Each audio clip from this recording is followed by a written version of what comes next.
Muy buenas tardes, estimados estudiantes. Eh, Hoy, 21 de agosto de 2021, nos encontramos reunidos dentro de la presente sesión sincrónica con el fin de llevar a cabo nuestra cuarta sesión virtual de nuestra guía de aprendizaje de procedimientos en juzgados.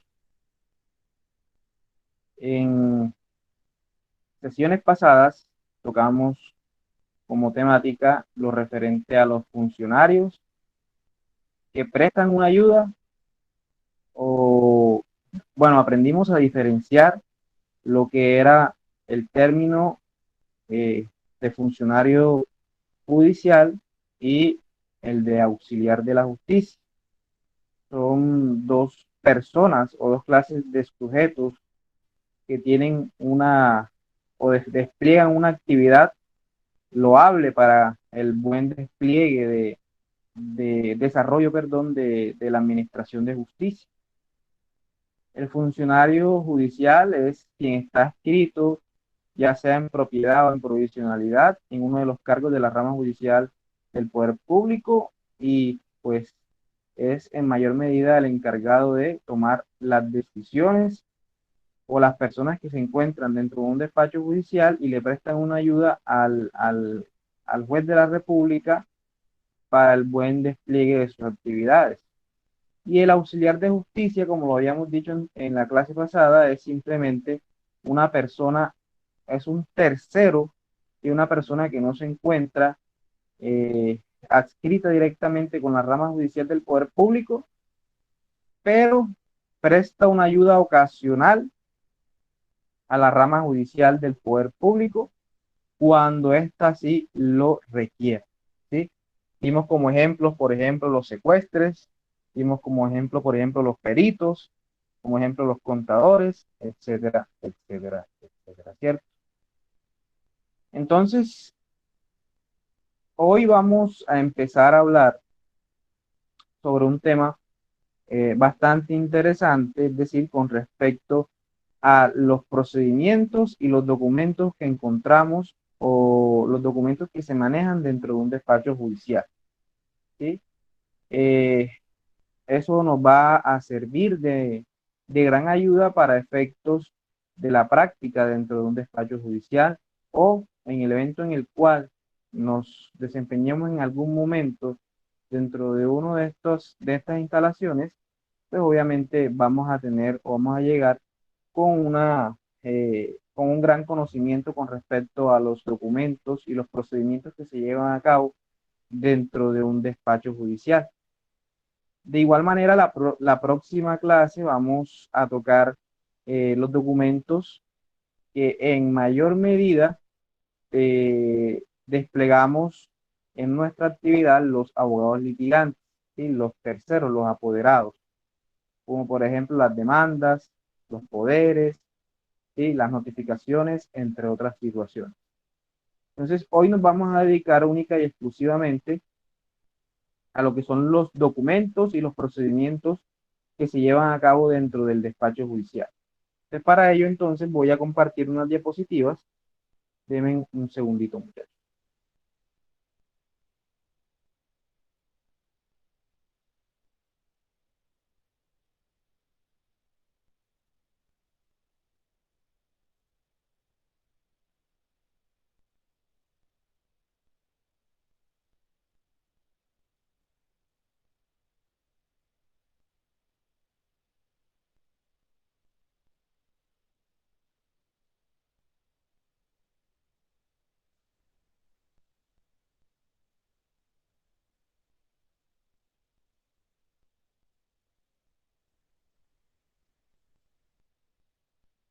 Muchachos, ¿están viendo las diapositivas? Sí, profe. Bien, entonces nos estamos refiriendo a lo que son los procedimientos y documentos que se tocan o los que se utilizan dentro de los despachos judiciales. Ese va a ser nuestro tema del día de hoy. Obviamente, en gran medida vamos a tratar en la próxima clase de hacer un tutorial para el manejo de una plataforma que se denomina Diva, ¿sí? Eh, Porque es bastante importante que ustedes aprendan en este caso, cuando estamos en esta pandemia, que aprendan a dar manejo a lo que es la plataforma activa, pero eso pues será la próxima clase. Hoy solamente nos vamos a dedicar a conocer los procedimientos y los documentos que se utilizan dentro de un despacho judicial. Bien, muchachos. Lo primero que tenemos que decir es que cada uno de estos documentos que vamos a hablar, de los cuales vamos a hacer referencia el día de hoy, los encontramos dentro de un despacho judicial y cada uno tiene una función totalmente necesaria e importante, ¿sí? Lo primero que tenemos que decir, muchachos, es que los documentos más importantes, ¿sí?, que encontramos en un proceso judicial, ¿sí?, son las providencias judiciales. Ese tema de las providencias judiciales ustedes tuvieron que haberlo visto en la clase de aplicación del Código Civil y Código General del Proceso, donde nosotros veíamos y hablábamos acerca de que las providencias judiciales son el documento en donde se plasman las decisiones de los jueces, las decisiones del despacho judicial, ¿sí? Y esas providencias judiciales se clasificaban en autos y sentencias, como lo vemos aquí a continuación. Entonces, providencias judiciales son las decisiones o los documentos en donde se plasman las decisiones de los procesos judiciales. Y los mismos se dividen en autos y sentencias. Aquí vemos esa clasificación, ¿sí?, en autos y sentencias. ¿Qué es una providencia judicial? Es una resolución por medio de la cual se atiende a cuestiones de trámite o de comunicación, ¿sí? Se hacen para dar traslado, ¿sí?, a los documentos, transmitir informes, aceptar o rechazar ciertas peticiones. Muchachos, toda decisión que se tome por parte del juez de la República será a través de providencia judicial, ¿sí? El juez a usted no lo va a llamar, el juez a usted no le va a enviar un correo electrónico directamente, sino que usted tiene que estar al tanto que las decisiones de los jueces serán desplegadas dentro o consignadas dentro de una providencia judicial, ¿sí? Eso es muy importante que ustedes lo tengan muy en cuenta. Las sentencias y los autos. Del más mínimo o de la más mínima solicitud que usted haga, por lo menos obtendrá una respuesta a través de una providencia judicial en auto, ¿sí? Entonces aquí tenemos las clases de providencias, ¿sí? Obviamente esto tiene fundamento jurídico dentro de la Ley 1564 de 2012, que es el Código General del Proceso, donde vemos las clases de providencias. Y esas providencias judiciales se dividen en autos y sentencias. Eso ustedes lo encuentran en el artículo 278 del Código General del Proceso.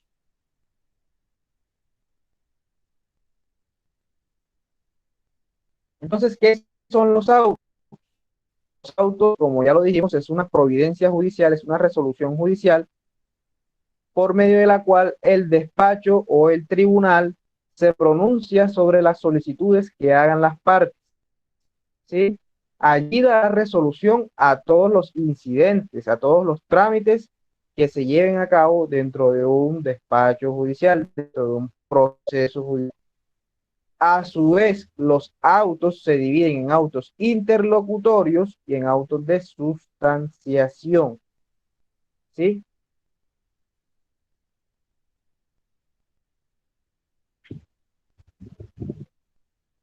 Esos autos interlocutorios son aquellos en donde se da respuesta a decisiones que tengan una trascendencia procesal, que tengan que ver con el trámite de fondo, perdón, con decisiones de fondo dentro de un proceso judicial o decisiones importantes dentro de un proceso judicial, como por ejemplo, un auto puede ser el auto que rechaza la práctica de una prueba. Si usted interpone o solicita la práctica de una prueba y a usted le niegan la práctica de esa prueba, ese auto es un auto interlocutorio porque obviamente si a usted le niegan una prueba es muy difícil que salgan avanti sus pretensiones. Como también, por ejemplo, puede ser o es un auto interlocutorio el auto que decreta la nulidad de los procedimientos, ¿sí? Eso es también un auto interlocutorio.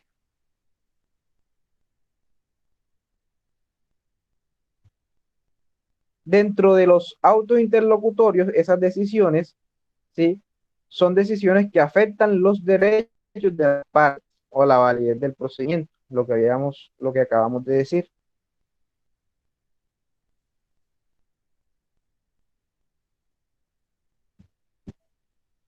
Por el contrario, muchachos, los autos de sustanciación son simplemente aquellos por medio de los cuales se le da trámite o impulso procesal al procedimiento, ¿sí? Son aquellos que son de mero trámite, ¿sí? Buscan darle curso al proceso, ¿sí? Entonces, esa es la principal diferencia entre el auto de sustanciación y el auto interlocutorio. Entonces yo pregunto, Sergio, ¿cuál de estos dos autos es más importante? ¿El auto interlocutorio o el auto de sustanciación?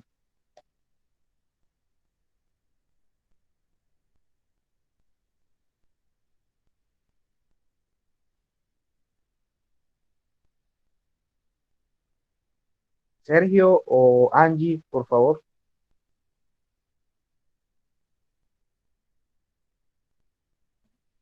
o Gabriela,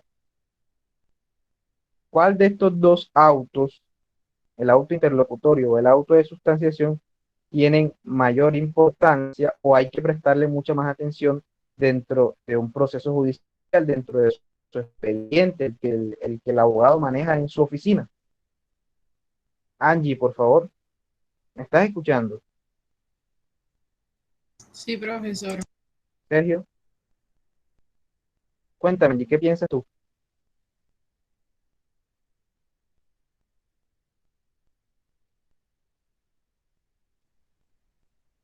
¿Cuál puede ser tu opinión?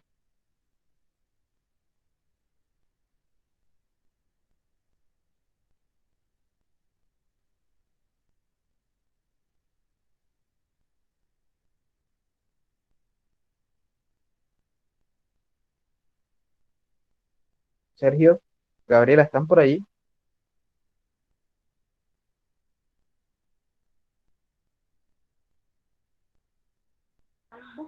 Profe, yo diría que el auto de sustentación. Eh, no. Entonces, podemos concluir que el más importante es el auto interlocutorio porque como dijimos en esta activa, ¿cierto? Como lo van a ver ahora, son aquellos que resuelven cuestiones de derechos de la parte o validez del procedimiento. Si a ustedes, ¿sí? Les afectan, por ejemplo, el derecho a presentar una prueba, ya de entrada están perdiendo, ¿sí? O si les decretan la nulidad del procedimiento y esa nulidad del procedimiento lo que hace es devolver todo el trámite a ustedes, se les está viendo afectado el procedimiento, ¿sí? Por el contrario, cuando hablamos de autos de sustanciación, son simple impulso procesal, son de mero trámite. No tiene nada que ver con decisiones de fondo dentro de un proceso. Les doy un ejemplo de autos de sustanciación. El auto que fija fecha para audiencia, ¿sí? Ese auto que fija fecha para audiencia, usted no tiene por qué atacarlo, ni puede tampoco atacarlo, ¿sí? Eso no es objeto de debate porque son de mero trámite. En nada afecta, ¿sí? Un auto que, por ejemplo, fija fecha para audiencia o que aplaza audiencia, ¿sí? Son simple y mero trámite. O por ejemplo, el auto de admisión de la demanda, ¿sí? Entonces, eso hay que tenerlo muy en cuenta.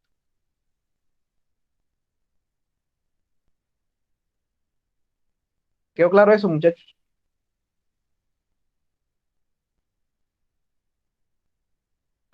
Sí, señor. Muy bien. Entonces, ahora pasamos a lo que son las sentencias, ¿sí?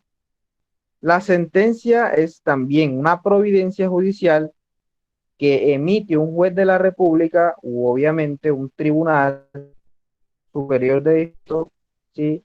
En donde se toma decisión de fondo y se pone fin a un proceso judicial, ¿sí?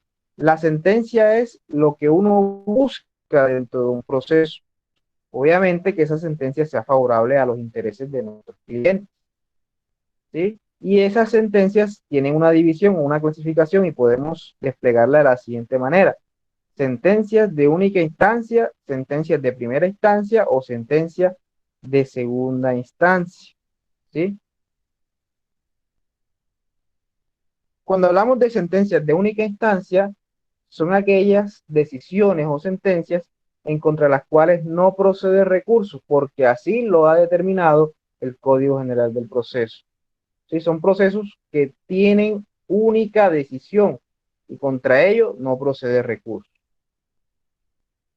Por el contrario, las sentencias de primera instancia son aquellas en donde el Código General del Proceso ha establecido que hay la oportunidad de controvertirlas a través de los recursos de ley, de los cuales ustedes ya han conocido eh, en guías anteriores sobre los recursos judiciales. A ver, ¿quién me recuerda cuáles son los recursos judiciales con los cuales puedo atacar una providencia?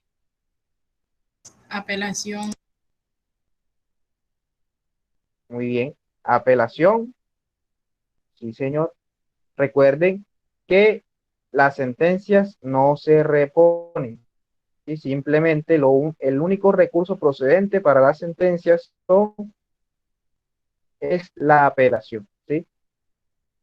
Entonces, cuando esa sentencia es objeto de recurso o es posible interponer recurso de apelación en contra de ella, pues obviamente pasa al superior jerárquico para que éste pueda dar resolución a ese trámite de la apelación.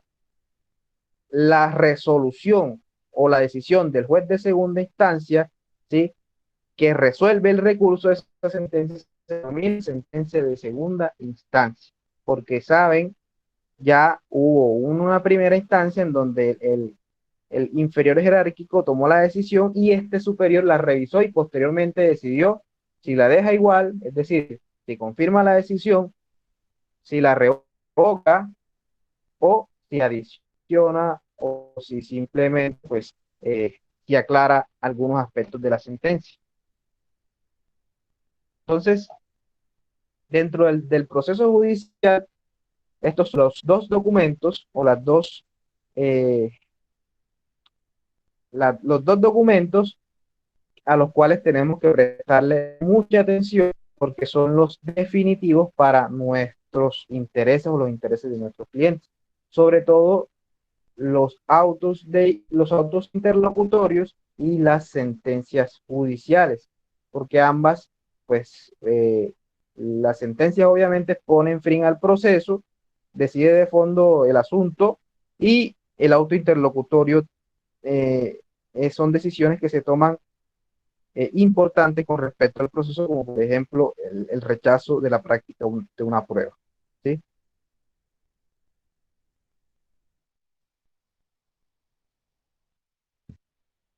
Y en el contrario, también encontramos dentro del despacho judicial o dentro de los despachos judiciales otros documentos que también sirven o que tienen alguna instancia dentro de los procesos judiciales.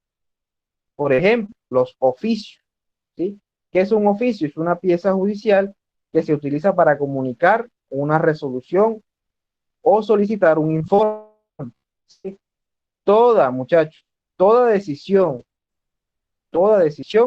que se tome es comunicada por medio de oficio. Si a usted lo citan para una audiencia, usted lo van a comunicar por medio de oficio.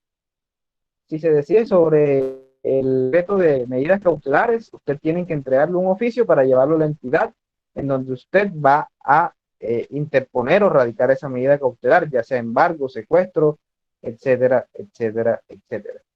Pero siempre las decisiones se comunican a través de oficio. Primero llega la decisión, primero el auto y luego sí se expide lo que es el oficio. El oficio es la comunicación de la decisión a las entidades a las cuales se dirige la decisión.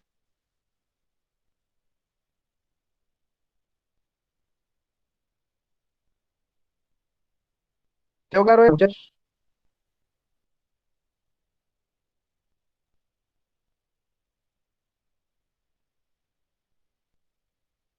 Sergio,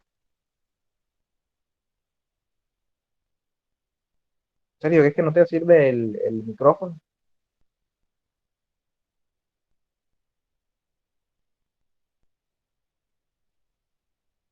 Bien, ¿ante quién se pueden dirigir los oficios?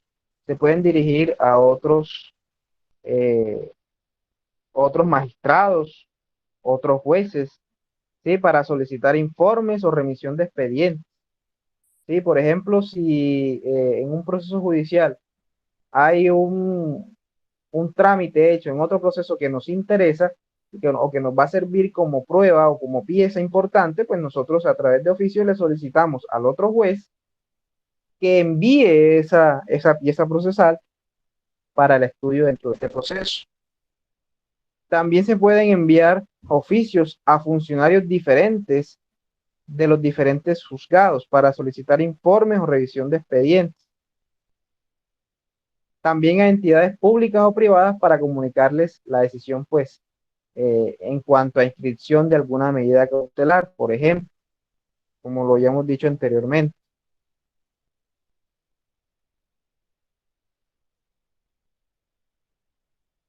Bien, Sergio tiene problemas con el micrófono.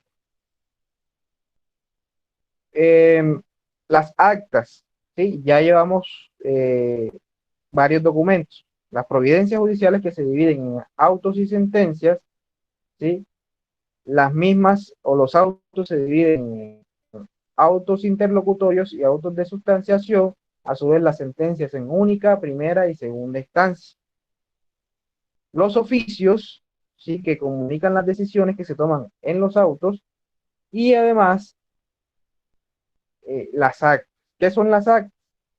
Las actas son aquellas en donde se relata o se comprueba el- el- la, ef- la efectividad de una diligencia pública, de una diligencia judicial, ¿sí?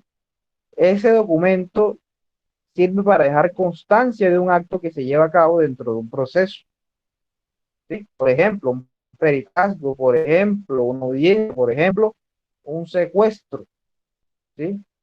Eso es, muchachos, dejar constancia a través de actas de una diligencia que se ha realizado.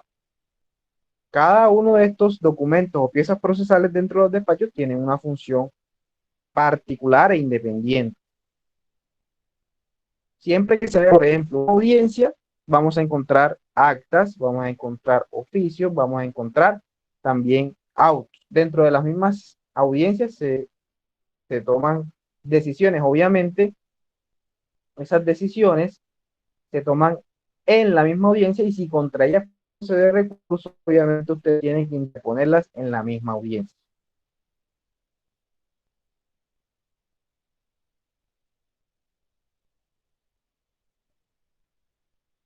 Esto es muy importante, muchachos.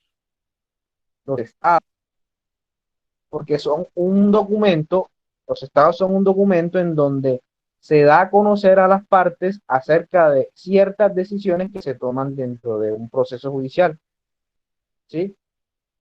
Esas comunicaciones pueden ser efectuadas a través de la publicación de una cartelera en donde se deja entrever el radicado del proceso, ¿sí? Se deja entrever qué clase de proceso es, se deja entrever el demandante, el demandado, la fecha del auto, la fecha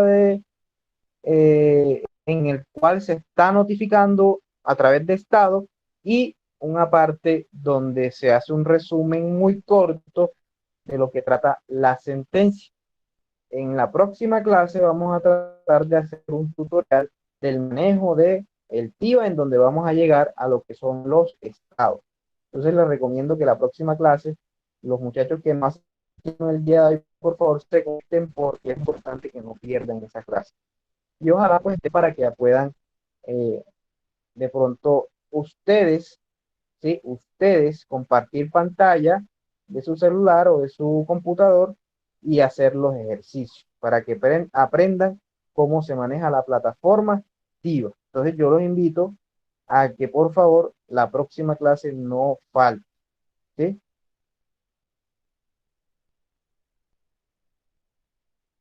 Entonces eso es muy importante.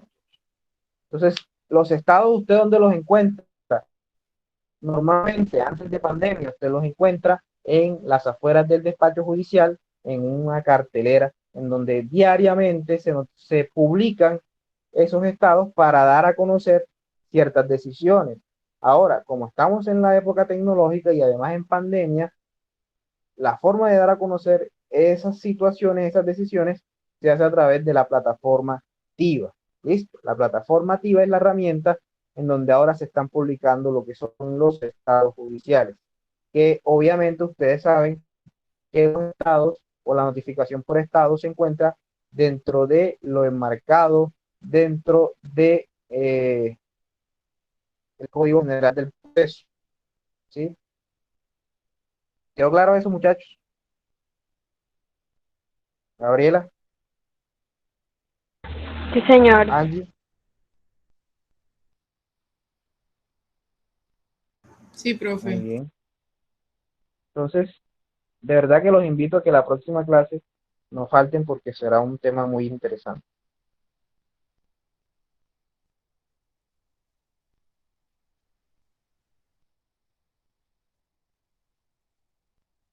Aquí pueden ver, muchachos, ¿sí? Aquí pueden ver eh, que el TIVA, ¿sí? El estado electrónico se está utilizando en estos momentos para efectos de surtir o de tratar de sobreponerse a lo que es la pandemia. Recuerden que en estos momentos los despachos judiciales se encuentran eh, virtuales, ¿sí? Usted puede radicar demandas de forma virtual, puede hacer solicitudes de forma virtual a través de los correos electrónicos, pero no se está asistiendo a la rama judicial o a los despachos judiciales de manera presencial, sino que todo toca de manera, eh, de manera virtual. Por acá Sergio hace una pregunta. Las situaciones que se encuentran en las paredes en grande, por ejemplo, en el centro de Montería, ¿qué clase de situación es o cómo se denomina?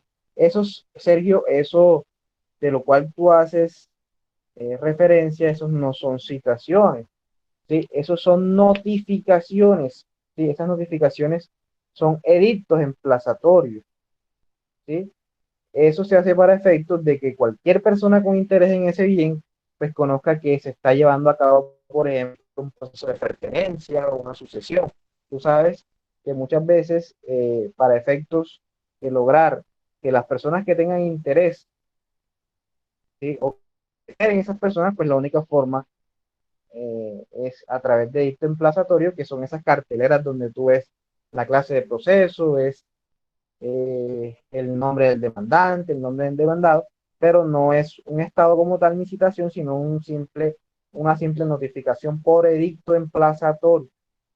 ¿Sí? Eso es cuando, por ejemplo, no se conoce la dirección o en algunos procesos en donde se hace ese procedimiento para que las personas que tengan algún interés, ¿sí? Y que el juez no lo conozca, pues simplemente lleguen dentro del proceso con esa información. ¿Ves?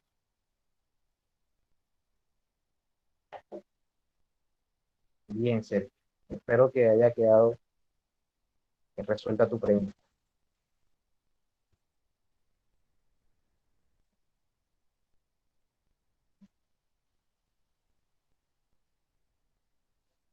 Bien, muchachos. Muy importante, eh, sobre todo en épocas presenciales, y lo más probable, muchachos, es que a partir de enero ya, eh, como se avisora, ¿sí? Dentro de el- los pasillos, vamos a decirlo así, los pasillos virtuales de, podríamos decir, dentro de los pasillos virtuales de nuestros colegas, se avisora que se pueda asistir presencialmente a partir de enero a los despachos judiciales. Entonces, ya podremos tener acceso a lo que son los expedientes judiciales que ustedes ven en la diapositiva. ¿Sí?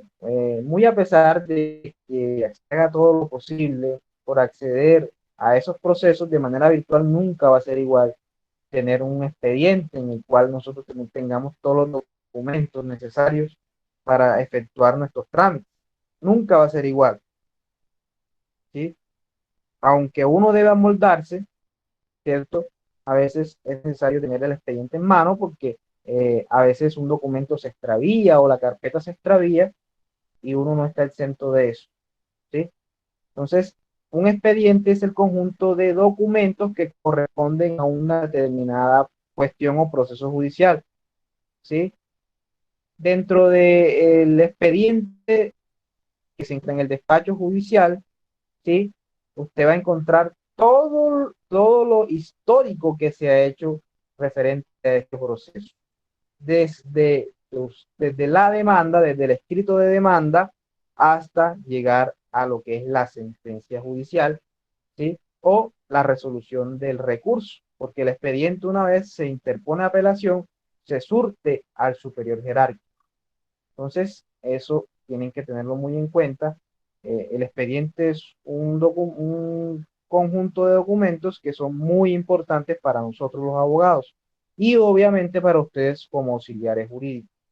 Tienen que tenerlo también muy en cuenta porque igualmente es muy importante que dentro de las oficinas de los abogados se maneje una copia de ese expediente. Eso es tener orden, ¿sí? Muy a pesar de que el despacho judicial tenga su expediente, nosotros como abogados también es muy importante que tengamos una copia de ese expediente. O cada providencia judicial que vaya surgiendo, usted vaya organizando ese expediente para que usted tenga sus copias, ¿sí? Esa es la recomendación que yo les hago, muchachos. Hay muchos abogados que son desordenados y ustedes pueden brindar una ayuda a ese abogado que pues no tiene orden en sus procesos judiciales. Por lo menos a mí me gusta tener un orden, porque si somos ordenados, obviamente vamos a encontrar todo lo que necesitemos a futuro, ¿sí?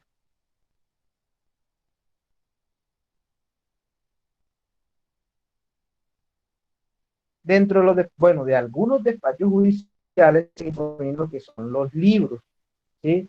El libro índice y el libro radicador. No sé quién de ustedes de pronto ha tenido acceso a estos libros o quién ha tenido la oportunidad de ir a un despacho judicial. ¿Quién ha tenido la oportunidad, muchachos, de ustedes? Sergio, Angie o Gabriela. Yo no. Tú, Angie. ¿Ha sido? Dice Sergio que una vez. Si te diste cuenta, Sergio, eh, en los despachos judiciales, bueno, repito, en algunos que son acuiciosos y son ordenaditos, encontramos varios libros, ¿sí? Es importante que esos despachos lleven esos libros porque muchas veces hay procesos que se extravían y a partir de los libros podemos conocer si realmente existió o no un proceso judicial eh, de una persona dentro de ese despacho, ¿sí? Los libros que se manejan dentro de un despacho judicial son el libro radicador y el libro índice, ¿sí?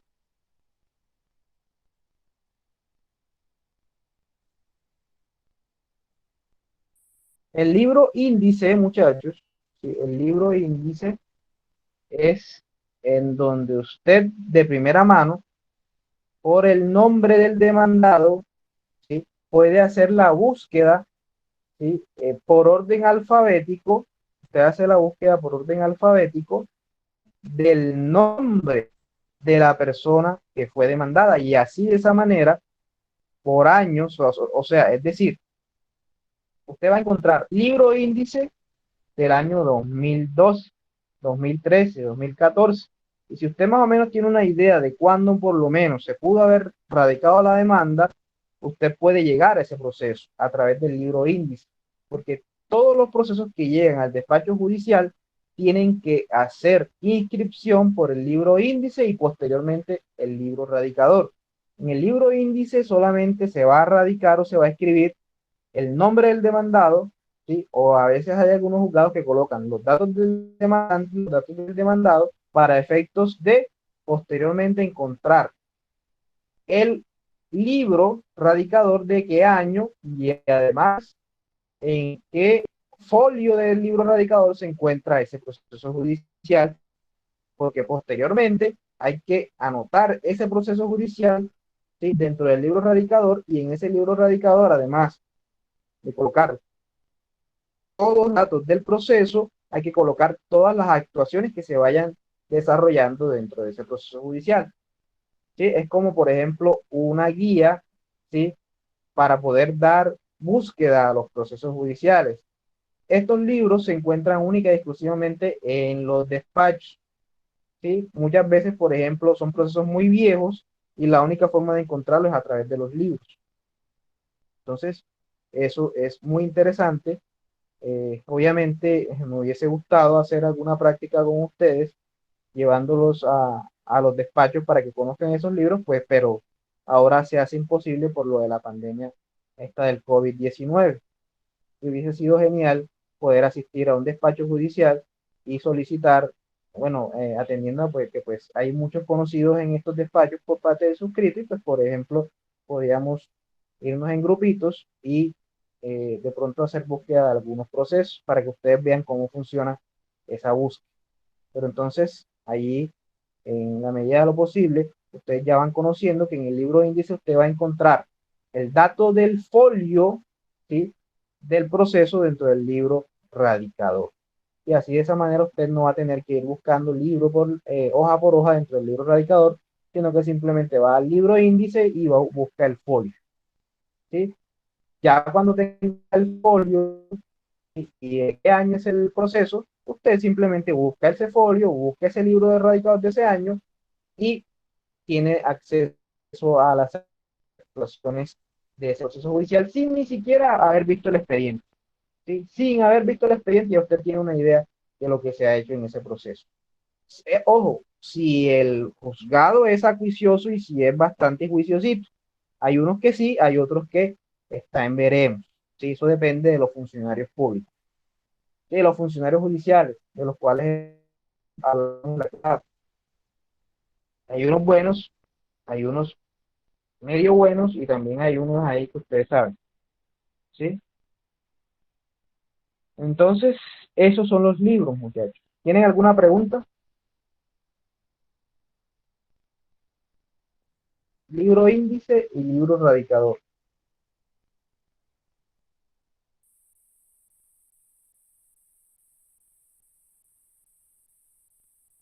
Sergio, ¿alguna pregunta? Angie, Gabriela, Ross.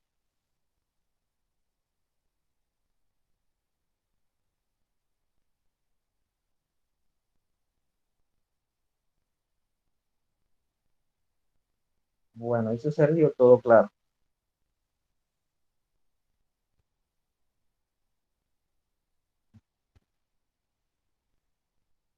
Bien, muy importante, muchachos, el reparto.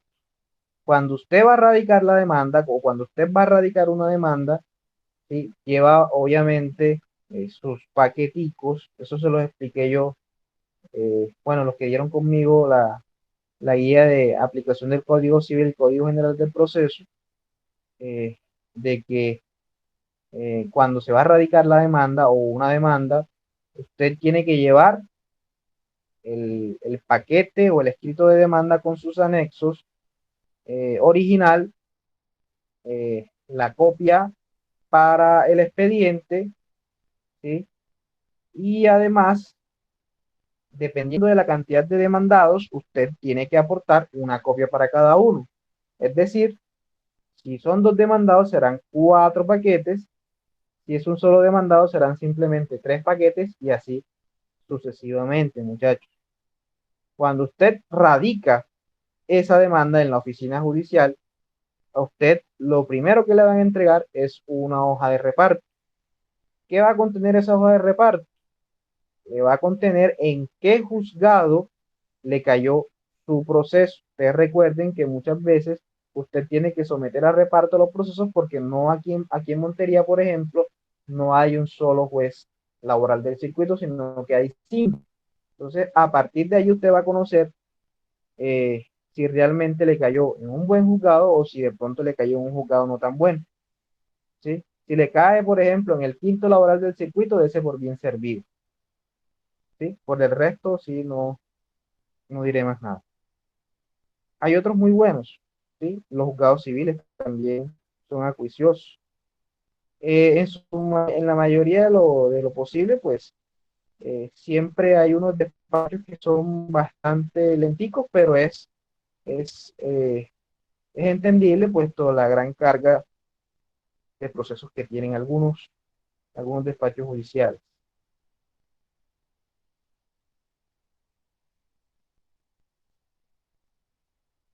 Cuando usted radica la demanda, muchachos, cuando usted radica la demanda, usted tiene que colocarle una carátula, ¿sí? Usted tiene que colocarle una carátula que le va a servir de guía al funcionario judicial y en la cual usted debe vertir, o sí, esa es la carátula judicial, donde usted tiene que colocar todos los datos sobre o con respecto al proceso. Sí, eso es muy importante. Entonces, ya la próxima clase, muchachos, la próxima clase vamos a hablar o vamos a hacer un tutorial TIVA para que vean cómo se puede tener acceso a los procesos y a los estados. ¿Sí? Eso es muy importante. Así que la próxima clase espero que no falte y que las personas que pues no asistieron, pues por lo menos asistan a esa clase, que va a ser muy importante. Entonces, muchachos, les agradezco la atención prestada. Espero que les haya gustado esta clase de hoy. Em, ¿Tienen alguna pregunta para finalizar nuestra clase? Profe, ¿usted nos podría pasar esas diapositivas? Esas diapositivas están en la plataforma. Ok, Y además creo que las envía a WhatsApp, pero de todas maneras yo las reviso y si no, pues yo se las envío. ¿Listo? listo, muchas Bueno, muchachos, gracias a ustedes por haber prestado atención en la clase del día de hoy. Nos vemos la próxima semana en una nueva sesión sincrónica. Que tengan un feliz resto de sábado. Muchas gracias, profe. Hasta luego.